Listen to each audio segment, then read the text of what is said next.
அவங்க பல audio recording வாட்ஸ்அப்பில் அவங்க தந்தைக்கு அனுப்புகிறாங்க. அந்த பெண் அனுப்புது.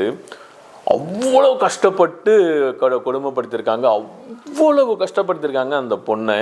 அது என்ன, அந்த பொண்ணு நல்லா படித்த பொண்ணு, நல்ல ஒரு வசதியான வீட்டில் இருந்து வந்த பொண்ணு, ஒரு இடத்துக்கு வாழ வந்திருக்குனாக்கா இப்படி அங்கே கொடுமை பண்ணுவாங்க ஒரு வீட்டில்?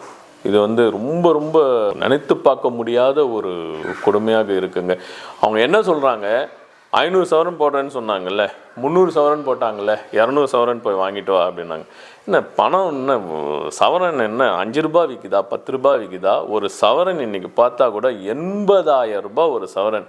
அப்படின்னா இன்னும் ஆச்சு 300 சவரன்னாக்கா கிட்டத்தட்ட 3.5 கோடி ரூபாய் நகை மட்டுமே போட்டிருக்காங்க. வால்வோ கார்ன்றது எவ்வளோ விலை இருக்கும்னு எல்லாருக்குமே தெரியும். 75 லட்சம் ரூபாய் மதிப்புடைய ஒரு வால்வோ கார் கொடுத்துருக்காங்க. கல்யாணம் நல்லா தடபடலாக பண்ணியிருக்காங்க. இதை விட ஒரு மாப்பிள்ளைக்கு என்ன வேணும்? அவங்கன்னா இல்லாதப்பட்டவங்களா? அந்த மாப்பிள்ளை சைடு நீங்கள் பார்த்தீங்கன்னாக்கா அவங்களும் நல்ல சொத்து வசதியோடு இருக்கிறாங்க.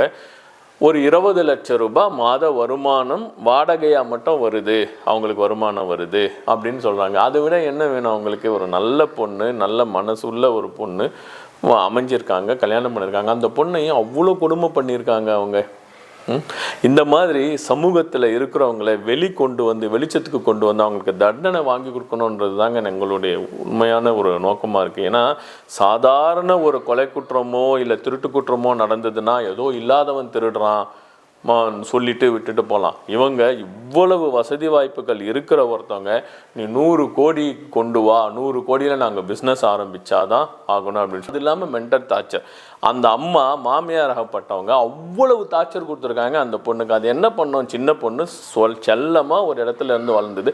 அந்த அடாப்ஷன் வரணும் இல்லைங்களா, இவங்க ஃபேமிலி கல்ச்சருக்கு அவங்க அடாப்ட் ஆகணும் இல்லையா, அதுக்காவது கொஞ்சம் டைம் கொடுத்துருக்கோம். நம்மள வெளியில் போய் வீடை பூட்டி வைக்கிறது, வெளியில் போகாத, உள்ளேயே இரு, உன்னுடைய சேஃப்டிக்கு தான் சொல்கிறேன் அப்படின்னா, அவ்வளோ பெரிய வீட்டில் என்ன உங்களுக்கு சேஃப்டி இல்லாமல் போயிட போகுது சொல்லுங்கள். கொஞ்சம் அந்த பொண்ணு வெளியில் போய் நின்னாலோ இல்லை ஒரு ரிலாக்ஸேஷனுக்கு மாடியில் போய் நின்னாலோ என்ன ஆகிட போகுது? அவ்வளவு கொடுமை பண்ணியிருப்பாங்க. இது இல்லாமல் இன்பிட்வீன் தி 4 வால்ஸ் இன்பிட்வீன்னு சொல்கிற தி இன்டிமெசியில் கூட ரொம்ப டார்ச்சர் நடந்திருக்கிறதாக அந்த பொண்ணு சொல்கிறாங்க. அது சொல்லக்கூடாத பல விஷயங்களை சொல்லியிருக்காங்க.